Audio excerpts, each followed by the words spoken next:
Chelsea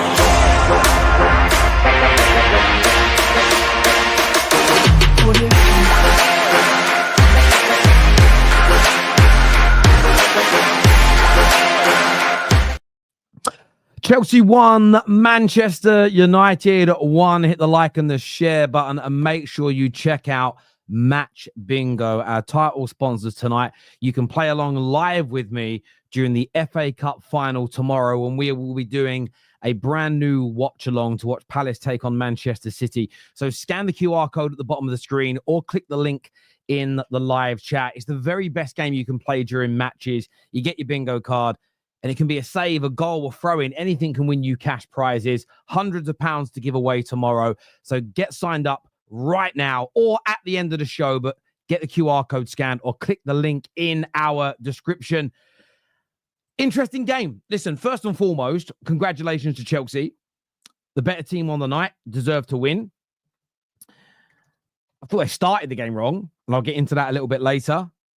Only two real moments of quality in the entire game. One, a brilliant shot from Reece James, hits the outside of the post. It was Roberto Carlos-esque.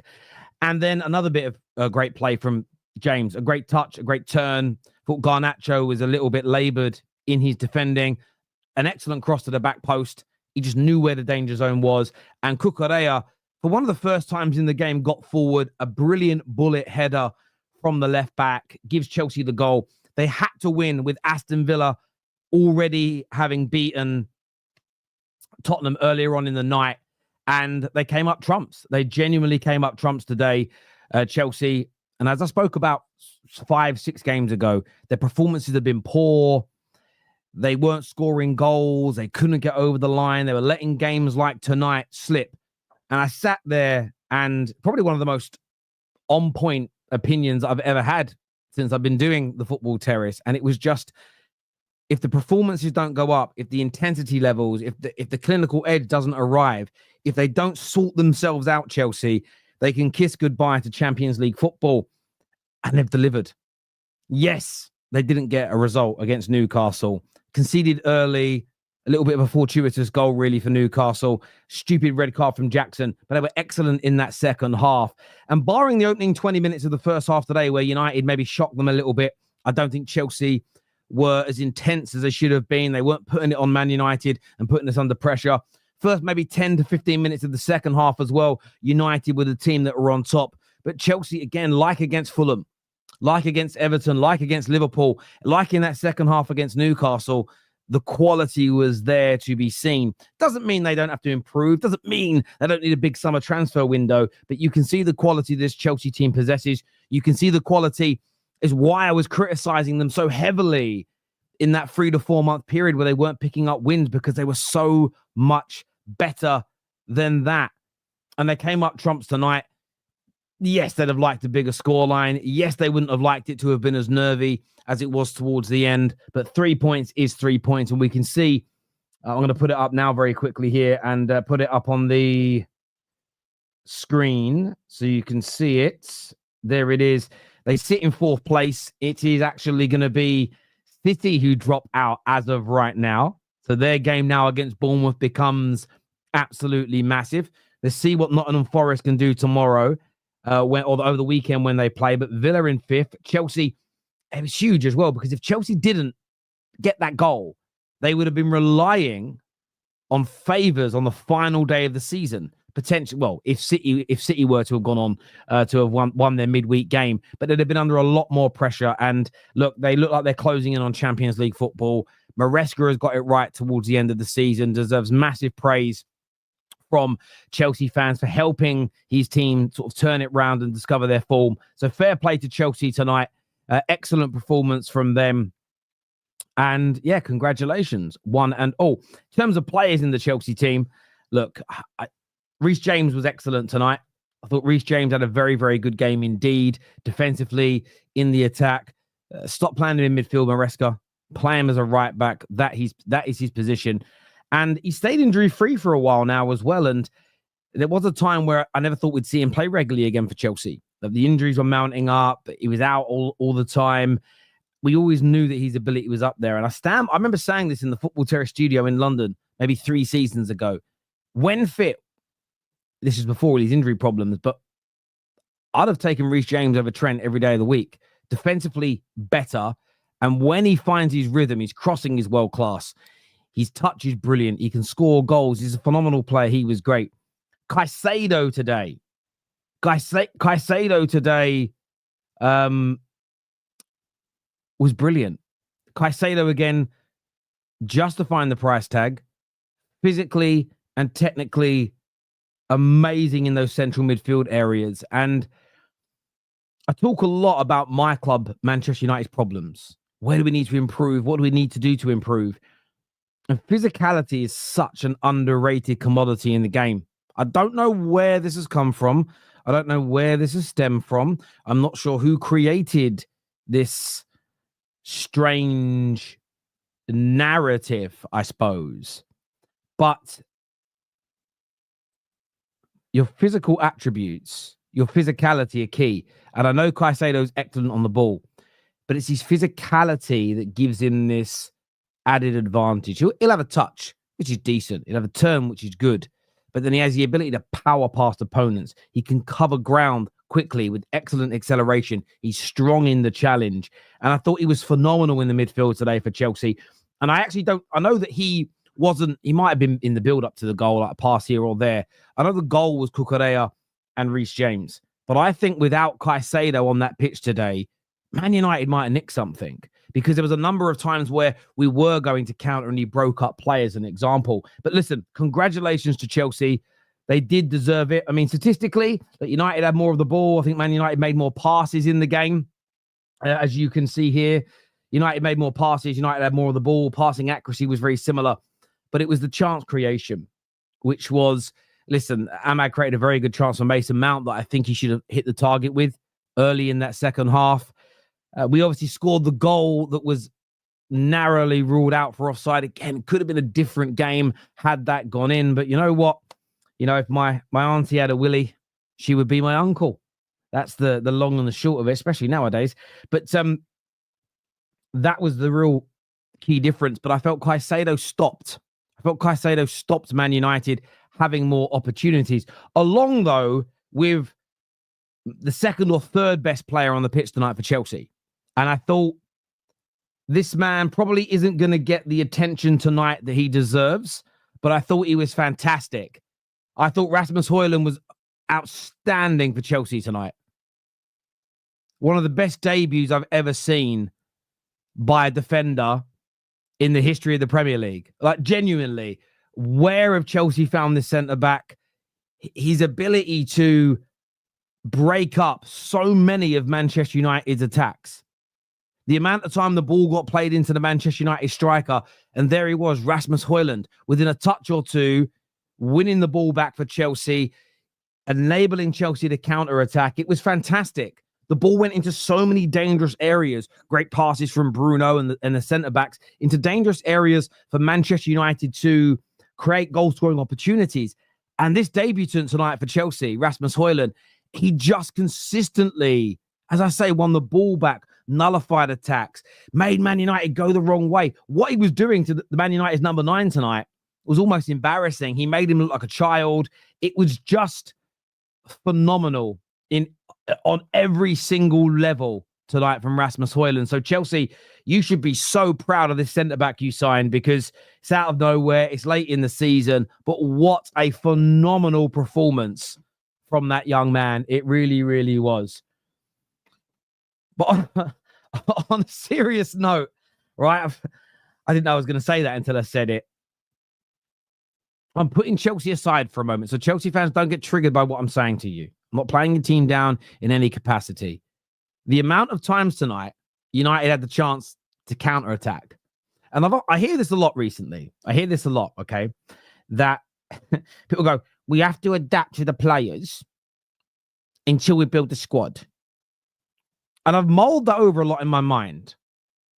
And this game maybe come to a very clear, resolute conclusion. And as David, who's backstage, will know, because he's a very, very, very clever man, and Husam, both scientists and engineers and very clever people.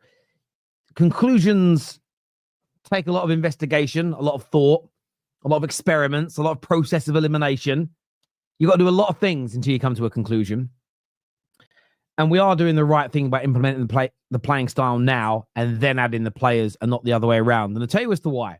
Because there was I would say, if I'm saying 6, I'm being conservative. If I said 10, I'm probably accurate. And there was one in the second half where I nearly threw my glass through my own flat screen TV, where he actually controlled the ball well. There was 2 or 3 options. He took 3 touches and someone still tackled him.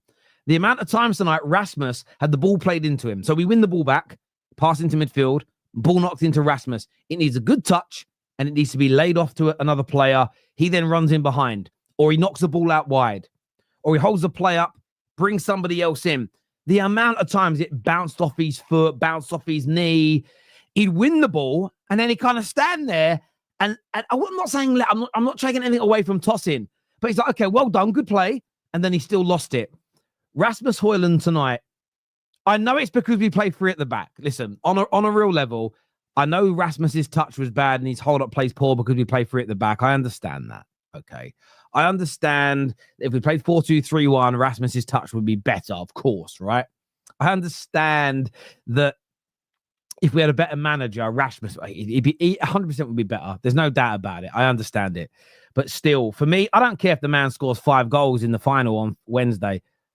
I don't want him at this club anymore. I don't want to be rude about him. I don't want to be nasty. I don't want to throw pejoratives at him.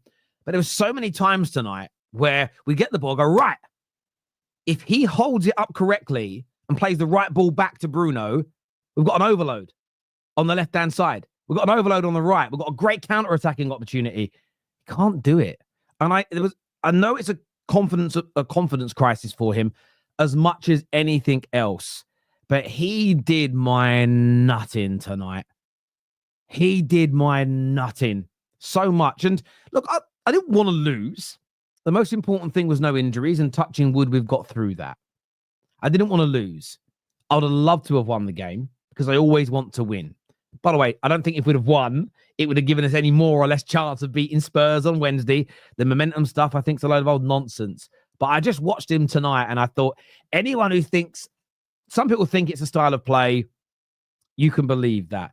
For me, until this Man United squad improves its physicality, improves its technical ability in multiple areas, we're always going to struggle trying to play a more sophisticated brand of football. We really, really are. Because I like some of the things that we tried to do. Because Chelsea had a decent amount of shots, but the majority of them were shots from the edge of the box. They weren't cutting through us and peppering Onana. There was a good shot from the edge of the box from Palmer that deflected, that forced a good save, as an example. Reece James's shot was amazing, but it was the edge of the box, as an example. And Chelsea create chances against everybody. So I'm not sitting there. You'd be an idiot to go, I'm not happy with our style unless we nullify every team away from home. It's just bullshit. You're going to concede chances. That's the nature of football. Again, it was another game where I was relatively happy with everything other than what we do on the attack. And I just look at all the players out there and go, we need better, we need better, we need better. Like Ahmad had a poor first half, but that was because Kukurea was amazing. Second half, Ahmad created chances. Ahmad had opportunities, forced some good saves. No one else can do shit. And my conclusion still remains exactly the same, I suppose, on Manchester United. This squad, this club needs better players. Whether or not you want Amrin replaced or not is elementary, dear Watson. We need more physical players. We need better quality players, because that was that you saw the technical difference in two teams tonight, but the physical difference was plain to see as well. Plain to see as well. We had no one that could match Caicedo in our. I don't know if we've got anyone in our squad that matches him. The only other player I'm going to criticize a little bit tonight is Dorgu. I wasn't defensively. I was happy enough with him. I didn't even mind his crossing. Couple of bad ones, couple of good ones. Cool. When you can see space, fucking run into it, mate. Please. Get the ball and run into it. You've got real good speed. Stop cutting back all the time. So frustrating. Run into it, mate. Test someone. But listen, hit the like and the share button. Mate, let me know that you're tuning in. But yeah, Rasmus Højlund tonight. Best debut I've seen from a Chelsea centre-back in many, many, many, many a year. Let's do some of your comments here. First one from DR here. It says, now do you see why I said we should have had Reece James in the right back position and Moyes' Caicedo in the midfield? There's still a player in there to be used. George Noni class. Yeah, listen, DR, you ended up being absolutely spot on. Everything you said is spot on last week. Much better.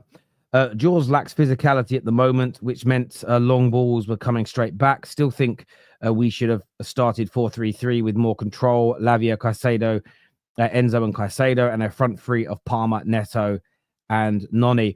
Yeah, listen, that would have been very, very difficult for us. In fairness, I would say about Enzo Fernandez, out of some very good performances from your players, I thought Enzo, especially in the opening sort of 30 minutes of the game, very loose in possession.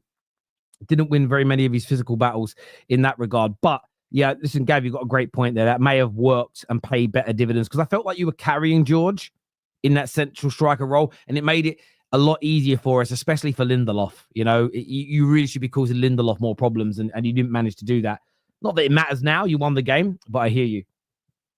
Recently, United underlying metrics in games should have 10th in form table. Points wise, we're last. It's the players get rid.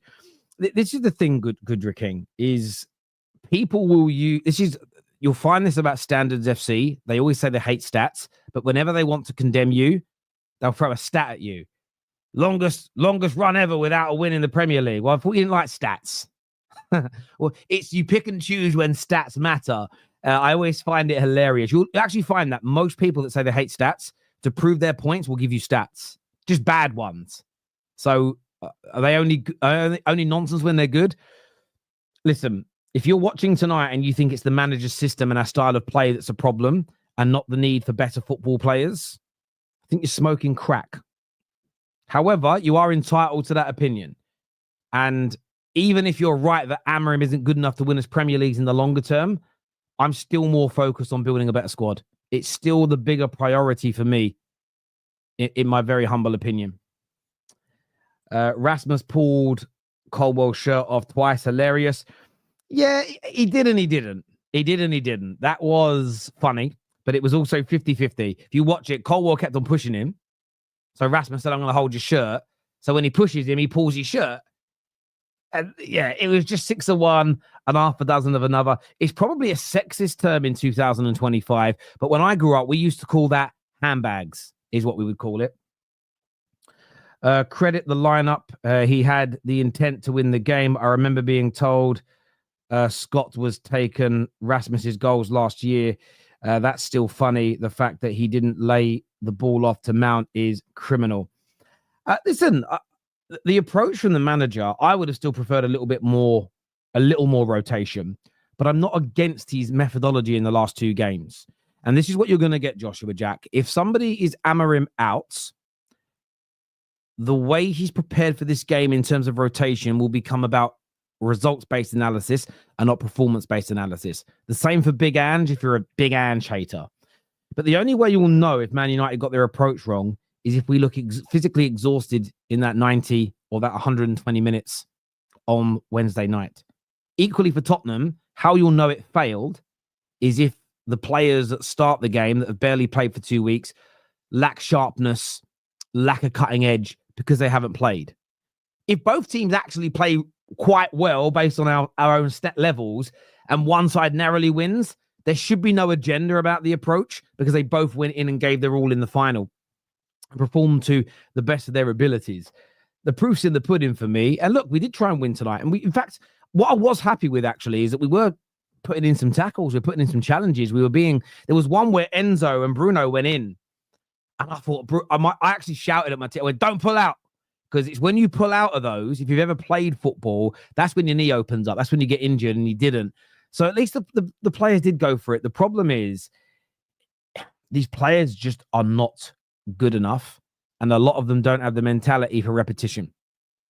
And people often ask me, like, how do you become successful on YouTube?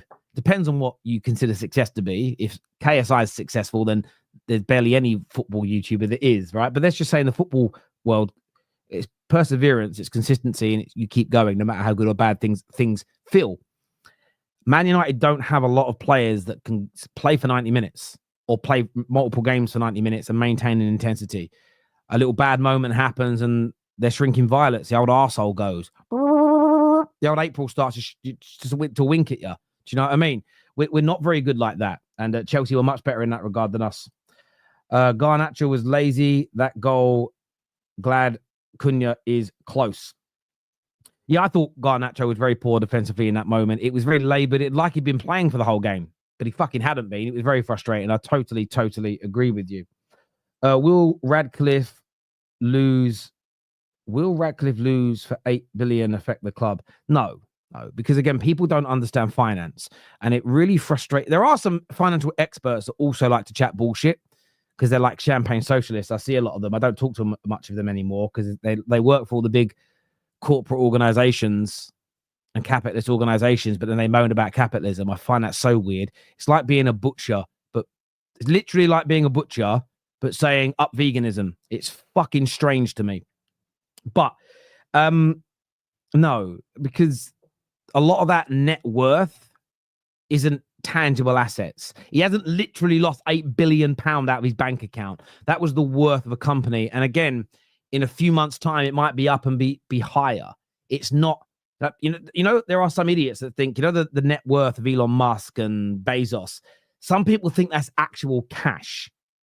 They're not. Those men are not actually richer than the royal families in the Middle East. The families in the Middle East actually have cash. It's physical cash they have. Where the sort of tech billionaires, they have a lot of money, of course, but most of that net worth is the companies they own. And it's based on the stock. And if they started selling those stocks to cash in on it all, the value would plummet. Therefore, the net worth would go down. So it hasn't impacted Man United in any real capacity because he was never going to take out an £8 billion loan from a bank to realize that asset. He was never going to do that. So, yeah, it's much to do about nothing and a lot of financially illiterate people speaking. That's all that really is, my friend. It's not going to change the club in any capacity. And remember, do you know why it also means nothing? Because club owners can only pump in £100 million every 3 years. There's nothing he can do.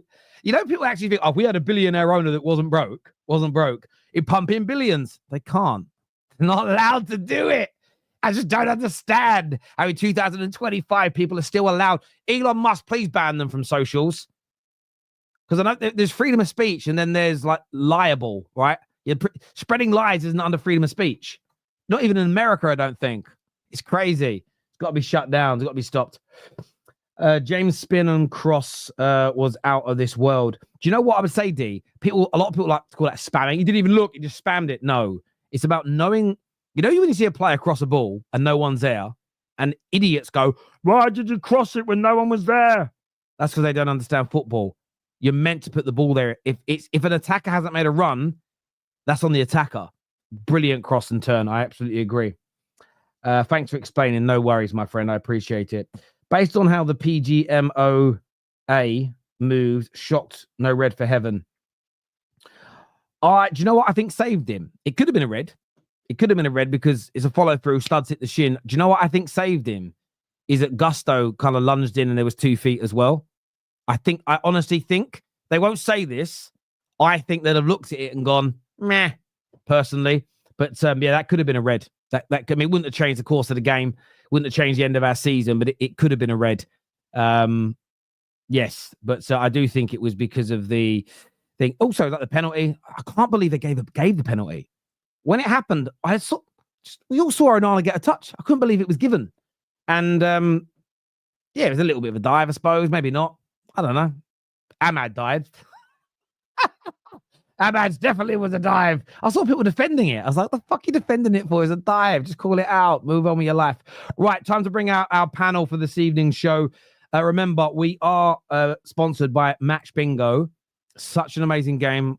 I'll be doing a watch along for the FA Cup final tomorrow, so you can join in and play with me, but you've got to get it downloaded now, get your account set up, get your bingo cards ready, and if you deposit £5, you get £10 free, I think is what it is. I think that's what it is. Let me read. Yes, that is what it is. So get yourself signed up now. Play Match Bingo with me tomorrow for the biggest cup final, the biggest domestic cup final in the world, the FA Cup. The beauty of it. We love it. Right. Who we got backstage? We've got KJ. And do you know what's funny? Husam, whenever Man United win, he never turns up for the match reaction. We lose a game, and there he is. Husam is here. Hello, brother. We've got Andrew Barnes. We've got Andrew Winter Surfer that's now just disappeared again. We've got David. So let's bring everybody out. KJ is here with me. Husam is here. Andrew's here. David's here. We were going to have 4. It would sit nicely in that box, but Andrew's gone. But we'll sort it in a minute. Did you just say when Man United win? When the fuck have you won? We smashed up the team 4th in Spain, 7-1. You didn't turn up for either match reaction when we sent you the link. There you are. There you are. There you are. I am contractually obligated to be here. Yeah, you don't turn up when you lose.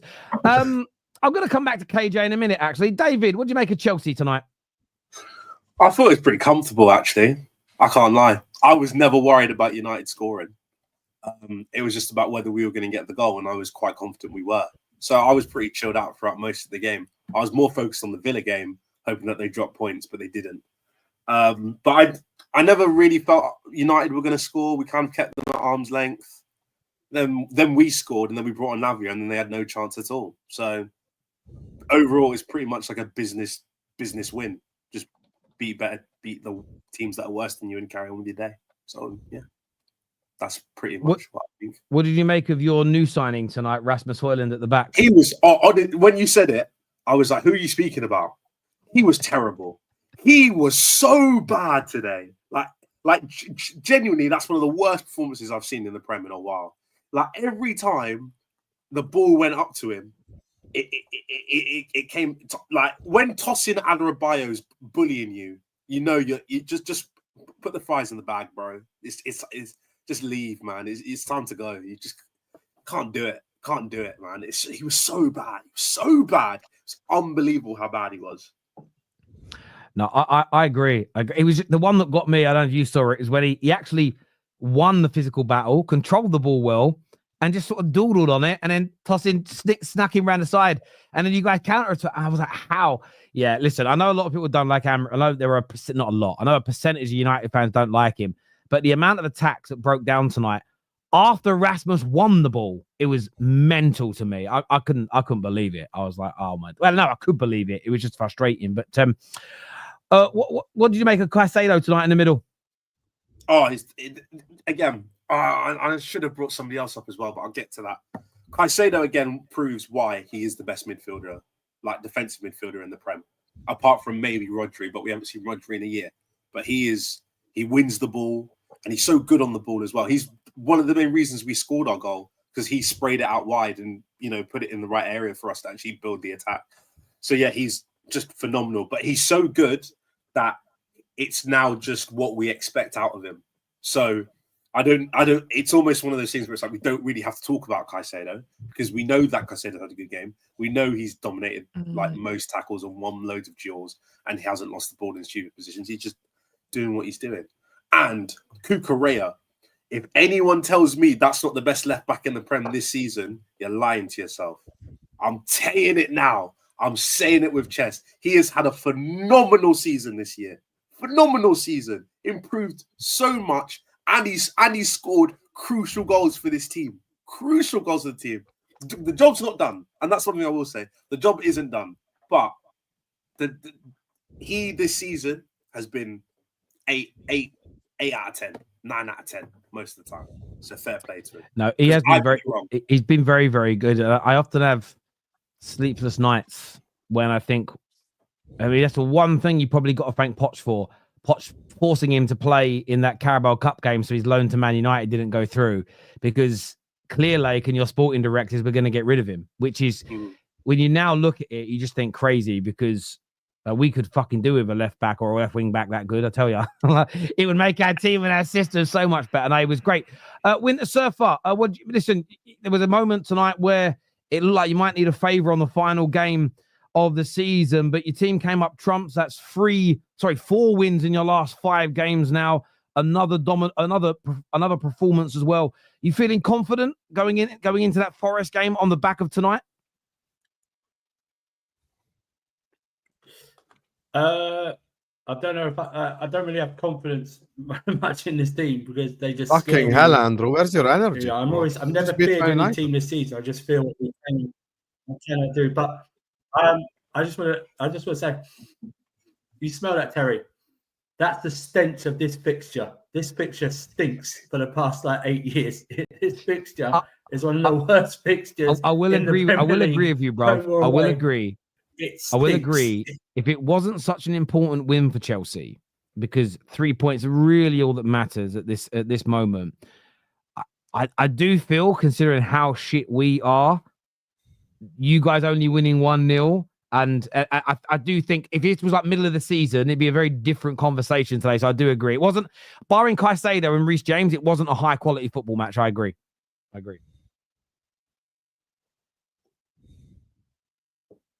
Is he lagging It up? wasn't. And I think Caicedo's performances are just becoming normalized now. These are just he's setting his own standards. This is a normal Caicedo performance for me. A very good performance. I was screaming for Lavia to come on so much earlier in that match just to give us a bit more control. But I'm very happy. It was a very important win. And I echo what you said. Thank you, Mauricio Pochettino, for playing Cucurella in that League Cup match last season, because he has literally turned his career around from second half of the season to Spain to now. And his goals, he's got 5 or 6 league goals. All his goals are all important this season. They're just that. And we needed something like that, because I don't think without that, I think this is a draw. I don't see where we get the goal without something like that. I really don't. Although saying that, Madueke, good Lord, that finished the match 2-0 right after we scored, because it's on his left foot, so you can't even say it's his weak foot. But yeah, we got it in the end. Sorry, I might have broken up. We and for the fans, and we just roll on. We put the pressure on City, we put the pressure on Forest, and we move on. But we still got it still in our hands, and we've got to fight for it. We got to win. We got to win against Forest. We got to do it. Yeah, listen, I agree. You've got to win, got to go and win that game, because it still isn't over the line. But listen, I am actually hoping that Forest win this weekend. I'm hoping City. Actually, no, I don't want City to win the FA Cup, and I don't want them to win against Bournemouth, because I want them out. But I would love it on the final day of the season if every single person sitting inside the top. Because if Arsenal, Arsenal are going to be okay, I think, depending on other results. But every single team could theoretically still miss out that's in this race, and it is very, very exciting indeed. Husam. Yes. Well, I think this was a shit game from a neutral perspective. Thank God Chelsea won. I wanted Chelsea to win today, because I need Newcastle out the top 4 somehow. So I'm supporting Arsenal someday as well. So I think Chelsea deserved to win today's game.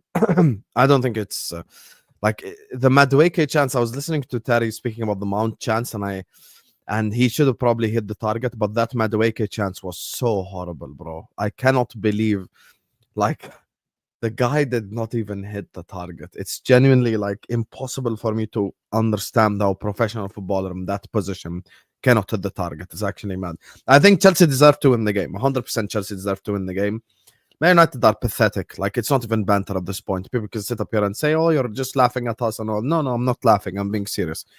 39 points with the 1 game to go is just absolute disgrace, to be honest with you. I read a stat somewhere. This is going to be the highest difference between Liverpool and Man United ever, I think, in history. And if Liverpool hadn't won a game since December, we would still be above Man United if we hadn't played a single footballing game since December. So that is just something that should never happen. I've seen my team go through a really tough time.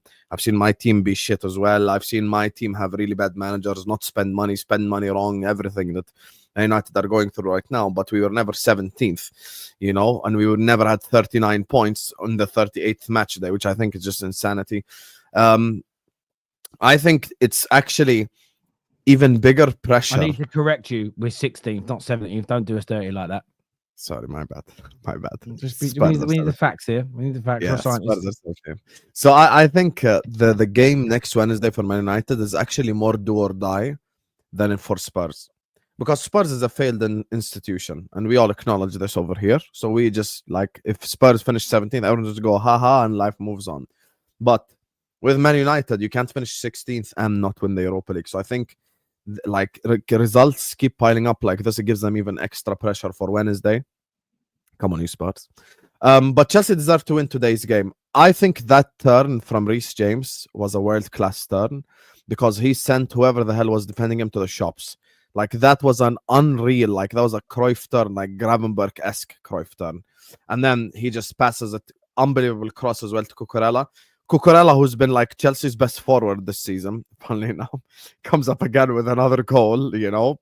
I really think Cucurella's actually been, and people might laugh at this, Cucurella's been quite clutch for Chelsea this season. I won't even lie to you, even as a left back, like as clutch as you can be as a left back, he's been quite clutch.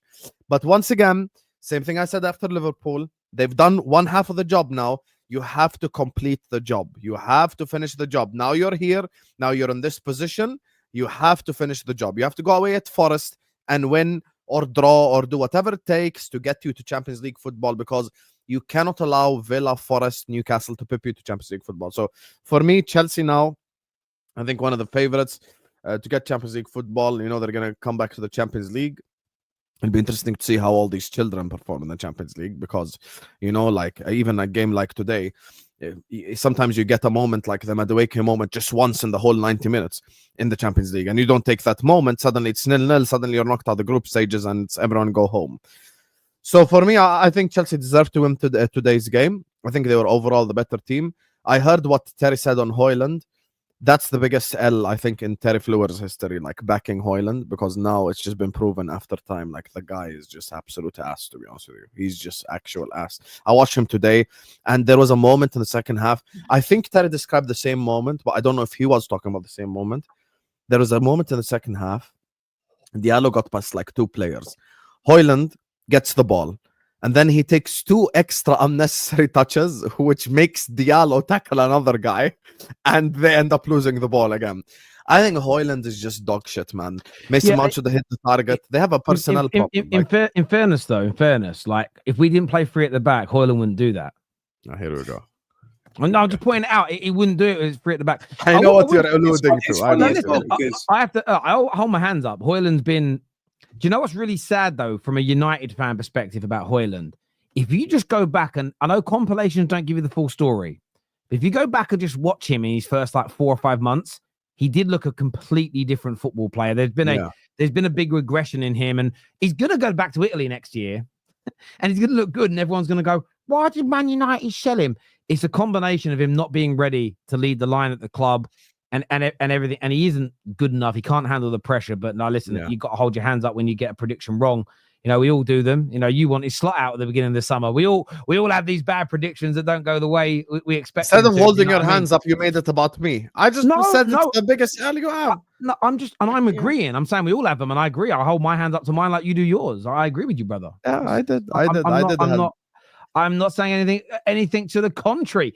KJ, you look very vexed, bruv. You're right. I've never seen him this pissed off, KJ, by the way. No, bruv, I'm chilling. This is not me. You just looked really pissed off. Yeah. You look angry. I was just doing something else, to be fair. I wasn't even fucking seeing the thing. I heard the talk about Rasmus Højlund. If I'm going to keep the energy same that I've had for many players who play for Man United, especially someone like Anthony, Rasmus Højlund is the worst striker I've ever seen at this football club. And and it hurts me to say, because I was hopeful for the kid. You know, I remember Kesh telling me about him a few years before we even signed him. So I was like, okay, cool. If Kesh rates someone, they must be good, because he's got a good football IQ and that. But he's just dreadful. And you guys are talking about, there's so many different moments in this game we could talk about. My one that made me just be like, this guy is dreadful, was when he got the ball. He received the ball towards the halfway line, and he beat the man. He got tossing off him. He got the ball, and he tried to play it out wide to Ahmad, and flipping skies it and puts it out of play. And I was just like, you know what? I can't deal with this guy. This guy is like playing with 10 men. He breaks every attack down. He can't shoot. Like, he can't get his own shots off. And when he does, it's weak and just pitiful, and he just probably misses anyway. You know, he can't link up play. He can't physically dominate defenders. And for a guy who's flipping rapid, he can't beat a man for pace. Like, legit, it is one of the worst transfers that we've had. And Safi said, who's really the worst? Is it transfer in Man United history? Is it Anthony, or is it really Højlund? Now that is a conversation. Because at least Anthony, as much as I don't like him as a footballer for Man United, he's given us moments where we're like, okay, cool. Obviously, the Barcelona winner, the game against Arsenal. He's had low key moments. Rasmus Højlund, what have you done for me? I'm trying to think what he's actually done. And okay, in Europe, he's had a good time in Europe. Has some braces, some good performances. But outside of that, it's never led to us doing anything, you know? And it's a shame, but yeah, Højlund gotta go. And the problem with this team, I personally think it's the players. Doesn't matter what any manager you have. But the biggest problem is when you've got your forward player who's useless, and then you got your goalkeeper who's also useless. And then you say, but Onana didn't do much wrong today. My two issues with Onana. Number one, I know he got to the ball and it wasn't a pen. But you just know on another day that easily could be him misjudging it. Because where was George going for him to be rushing out like that? The situation is crazy. So that one thing that annoyed me. Number two, that shot from Palmer. I think you're being harsh though, because hush. He won the ball. Hey, shush. It's the truth. He won the ball. Let me say my piece, and then you can come counter with rebuttal. He was angry. You're right, Sam. Listen, he was angry. No, I was not angry. You just Sam does this thing where he likes to talk, and then interrupt man. Be quiet, please. Thank you. I didn't interrupt you. I just said he won the ball. You literally just interrupted, bro. Anyway, listen. The second thing was when that shot from Palmer came in. Yes, he got to it. Cool. But the way he saves it, instead of tipping it over the bar, which every normal goalkeeper would do, man palms it downwards into the path of Enzo Fernandez, who one, we're fortunate of his offside, and two, fortunately blazed it off, over the bar.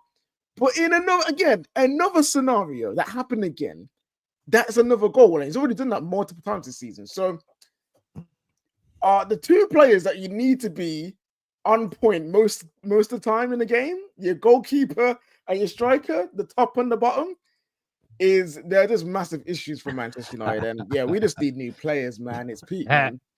There's a joke in there somewhere, but the YouTube audience ain't ready for it, so I'm not going to do it. We have a few super chats I've got to do here, and then we're going to speak to Andrew, the other Andrew on the show. This one here says, I didn't realize this until I read it, but it says, as of next season, Maguire's goal would stand. Measurements will be taken from the torso. Yes, same shame. And I get it, Cedric, but it worked. The only thing I'm questioning, and I know that they're accurate, I want to see it, is I thought it was more likely tossing playing him onside because he was pointing, and I wanted to know where the sleeve of the arm ended. And they didn't show us. They showed us the player that looked even further back than him. But by the by, I just wanted to see that bit. Palmer robbed of another 3 assists. Yeah, Madueke. I wouldn't say 3. I think the Madueke one is definitely that's the worst one. Yeah, definitely. The other 2, man, 50-50. Is it me or does Lavia look like David? People have said. Is it a coloring? No. The thing is, I don't have the hair anymore. But when I had it, people said it quite. Nah, you look nothing like him. Yeah, I don't think so. I don't think so. I don't think you look like him at all. I don't think you do. But if they ever saw you run around and move, they'd know because David runs around like Lenny from of Mice and Men. Do you know what I mean? Hey, George, it's just no coordination. It's so. I remember watching him, mate. Honestly, watching you kick that football in Germany, the way you run up to it. I still have a little moment I just think about it and laugh. It's fucking beautiful. But I'm quick. Hey, you are quick. You are quick. Crap game from us, but the lack of arrogance was good to see. Time wasting against 16th place team requires humility. Just get the job done. Thank God for Kuka. Thank God, what a relief. That is from Nav. Thank you for the super chat, Nav. Interesting interview with Salah and Neville. Liverpool wanted him more than 2 years, and Salah said no. He also said there is space for KDB at Liverpool. Do you know what? I actually want KDB to go there. Do you know why? Because I'm sick and tired of this bromance. That's the equivalent of like Giggs stealing his brother's wife.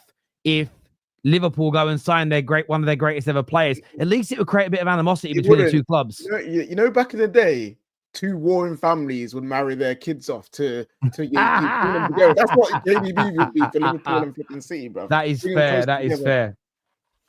This here says, have some shame, Husam. Why should Andrew be energetic about the win? Why would he over-celebrate a win against relegation fodder? I know who you are. Isn't this the Duarte guy that keep calling out Terry every stream? I don't know.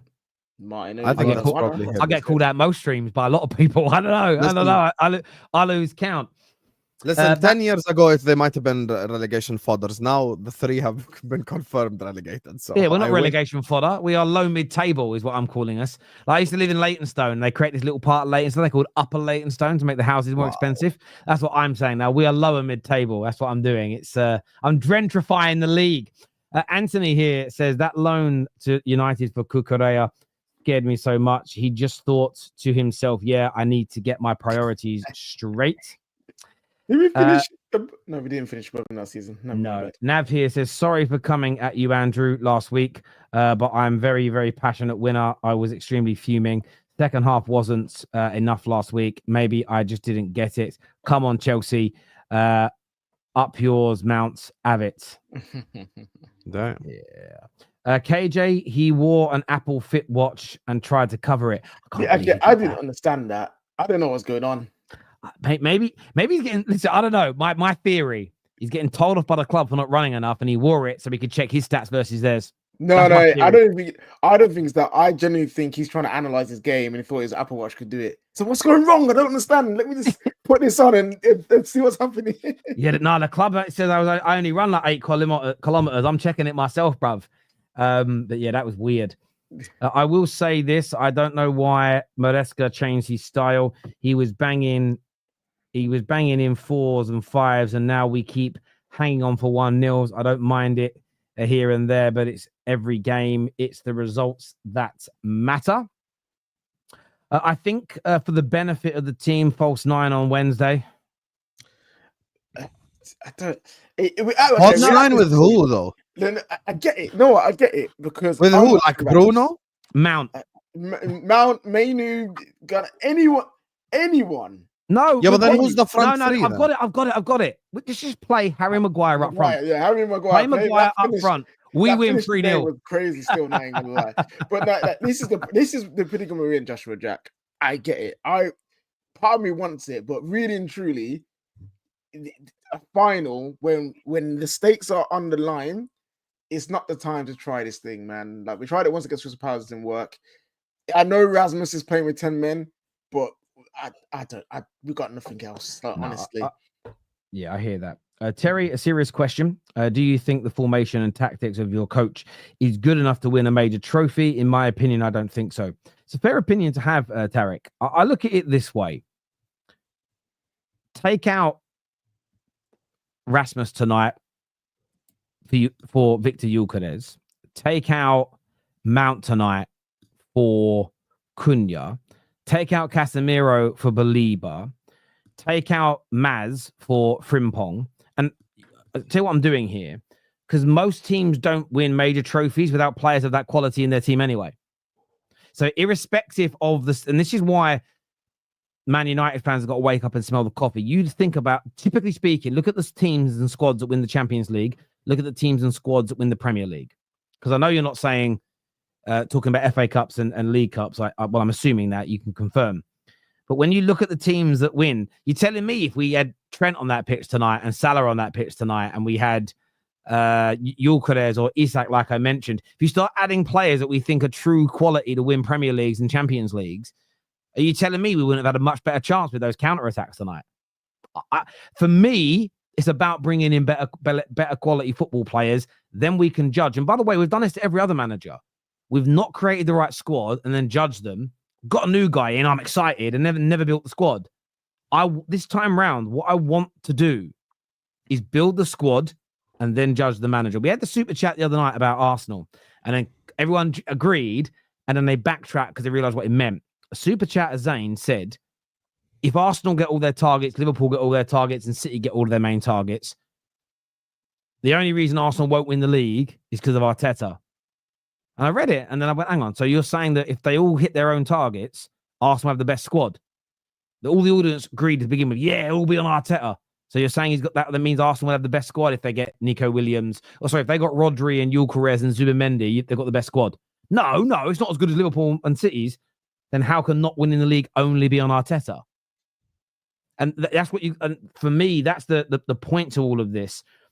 Yes, you can blame a manager for not being good enough to get over the line, but we don't even have the squad to test the theory. We just don't. We just don't have the squad to test that theory. And there's a different way you have to play football to try and win a league versus Sean Dyche. I respect the man. I'd get better results. Yeah, you would. And you could probably get us with this squad, if you manage for a full season, somewhere in the top 10, but you'd never get higher than that. We are trying to play a brand of football that will be good enough to win the league, but you still need better players because none of these Man United players, barring Bruno, get into title-winning teams and squads. So it's almost an elementary debate about the manager until the squad's good enough. We've got to build the squad. So important, my friend. It really is. I call David bootleg Lavia, is what Robert says here. Bootleg Lavia. I saw a United fan in Tesco's and I said nothing and just winked and nodded and his face said it all. I mean, how did he know you were Chelsea? Do you have a Chelsea shirt on? Because that'd be weird if you're just walking around the supermarket winking at Man, for no reason. Maybe his face was saying, I'm married, leave me alone. Like, did he know you were Chelsea? I need to know that he knew you were Chelsea. Will Amorim get sacked if United lose Europa? No, I don't think he will. I don't think he's going to get sacked. You know what, Terry? I've been thinking about it. It wouldn't shock me if he does get sacked. I've been thinking about it, Terry. True. I've been thinking about it. If we do lose to Spurs, he can't sack him, sack all the players, sack the board, sell up, and fold the club. That's all I'm saying. Turn it into flats. Knock everything down and never play football again. I'm sorry. Spurs in a final. Losing to Spurs. Then I can come out as an Arsenal fan. I ain't got to hide in the closet anymore. Do you know what I mean? There you go. And I think the mental health of every Man United fan will be instantly improved if this club doesn't exist, if they lose to Spurs in the final. That's what I'm saying. Husam, since he's a rat, is Reece James better than Trent? No, I never called Trent a rant. I'm not Tom Little, guys. I'm not Tom Little, I promise you. Andrew, what'd you make of Chelsea tonight, mate? Oh, your mic's weird. I can't hear you, mate. It's like you're really far. It's like you're really far away. It's like you're on the moon. I can't even hear him. No, I can't hear nothing now. Here we go. See, this is more entertaining than the game. You should be. Check if your mic is plugged in. Basic error. Yeah, it is. I can see. There it is. Yeah, there we got you. Yeah. Because I can see it moving, but I don't know why you couldn't hear me. But yeah. There we go. So this game was either the shittest game or one of the shittest games I've ever seen. And because of like the reasons that you guys have mentioned, and there were so many like novice things that these guys were doing, right? Like things that you don't do in a professional game, like having that whatever fitness band that he had. I don't know how they didn't check it in the first half. They checked it at the 50th minute and they asked him to remove it. So I don't know how that happened. Second was when they were trying to take the free kick. I think it was Tosin Adebayo. It was Reece James and the goalkeeper. They were three deciding who should take the kick. And I was like, is this game broken? Like, is this a simulation? Like, what's going on? Like, I couldn't understand it.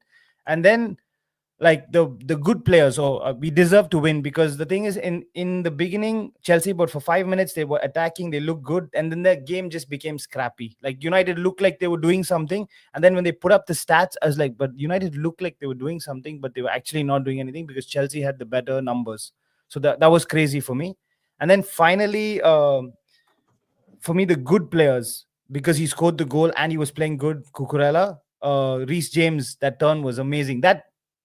That goal was a picturesque goal. Like the turn, the everything. It looked like a FIFA goal. What you do when you play FIFA, you know, you turn around the box, you try something different.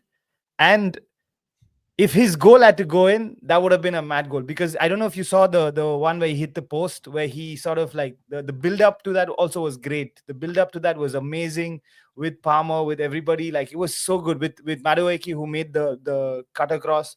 It was so good. So and Caicedo was just amazing. Like even towards the end of the game, when it was, I think, the 82nd minute, 83rd minute, he was still putting pressure on their defenders. He was not letting them just have the ball and pass around, which was crazy. And I'm gonna like shout out even Caldwell, who actually had like a really good game. Like he actually sort of won all his duels. He tracked back well. Like normally I give him a lot of like shit, but he tracked back well. He did all the things he was supposed to do as a defender. KG was talking about how like a goalkeeper should do this and should do that, and in my mind I was like, yeah, they should, except your goalkeeper and my goalkeeper, because Chelsea fans, everything that you were saying can apply to Chelsea. Shit goalkeeper, shit striker. It can just apply to us. Like you can just take that and use it as a template. So so it is now, but it's true. And then this game, that's why it was frustrating. This game was frustrating. The most entertaining part of this game was when there was a streaker and that guy got like rugby tackled by the security. That was an elite spear right there. It was the elite spear. Honest, we shouldn't do unbelievable spear. I know what you were thinking. I respect what you did. I respect also, but by the way, just saying that extra time, that added time should have been longer, especially with that. And I'll be honest with you, KJ, I wanted it over a lot sooner. I want every player off. United players, you could have pumped it forward like 5 passes before. You guys were like, can we just finish this? Bro, for 5 minutes, we couldn't even get out of our flipping off. I was like, wait a sec, these men ain't even trying to score anymore. What's going on? Yeah, no, but this game was ridiculous. I just want to know something, because I heard this the announcer said, or like the media people saying it, that if one of the two, like Spurs or United, win, they get to play the Champions League. But how? So there's 6 teams from the Premier League that will play the Champions League. Yes, 6. Okay. It'd be 6. It'd be 6. The only way we could have stopped you is by taking points off you. That's why people were saying that, because. Yeah, okay. That's how. Not through the Europa League, just through that's it. Look, I want to thank everyone who's tuned in. I missed the super chat. I missed a couple of super chats actually. Sorry, this one here says, "Can we not just send Spurs to the National League? Can't we have a Premier League fan vote? Come on, why not? Not the greatest performance, but we'll take it. This is, I think, If this game is played in the middle of the season, we perform better without the top 5 pressure. We struggle against back 5s since we invert." It's a really good point. And Gyökeres, yes. Osimhen, no. Big no. He did nothing before Krava came in. Okay, I mean, we didn't bring up that. Who mentioned Osimhen on this show? Did anyone mention him? Is that just a random super? I appreciate super chats. Random. I didn't have anyone else talking about him, but thank you for the super chats. I want to thank everyone who's tuned in. Big shout out to Match Bingo. Go and get it downloaded, ready for the watch along for the FA Cup final tomorrow. This video is going to redirect you to MHF. So get yourselves across there now to go and support that show. Until next time, people, take care. Goodbye. God bless. And we'll see you all again soon. Peace.